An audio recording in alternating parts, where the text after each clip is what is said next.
unajifanya mjinga. Ukafikiria mimi ni mtu ya kawaida. Huyu ulifukuza ndio atakuja kutoa wewe kiti ya rais wewe nyumbani. Nifukuza nisifukuze. Nimeongeisha nisimuongeishe. Nimsukume nisimsukume.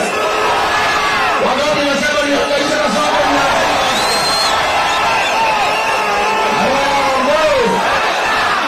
hapa Naivasha Kasongo.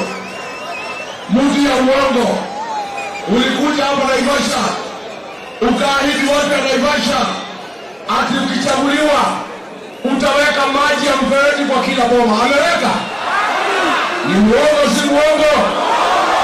Hapa Naivasha Kasongo ulikuja ukadanganya watu ya Naivasha ati barabara kutoka kwa Mgoni mpaka Maela baada ya miezi 6 utaweka rami. Ameweka? Ni muongo si muongo?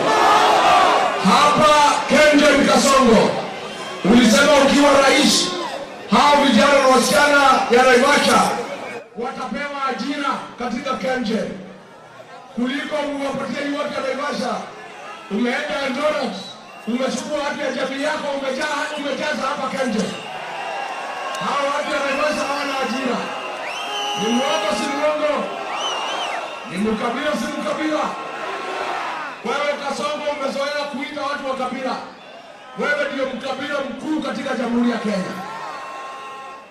Chief Executive Officer wote karibu 200 umeweka jamii yako.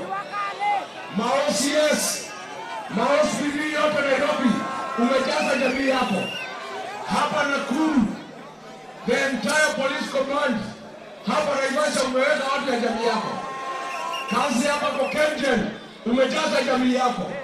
Hapa ndio mama umejaza jamii yako. Wewe ndio mkabila mkuu katika Jamhuri ya Kenya. Na unajifanya atikuita wengine wakabila kwa sababu wanaongea lugha yao. Wewe si mkabila ya kuongea lugha yenu. Wewe ni mkabila ya vitendo. Umechukua Kenya umefanya kama ni ya jamii moja. Umeleta watu ya jamii yenu kila pahali. Umejaza na hakuna kazi wanafanya. Kazi yao ni kupora mali ya Kenya. Kasongo aende asiende? Aende asiende? Aende asiende?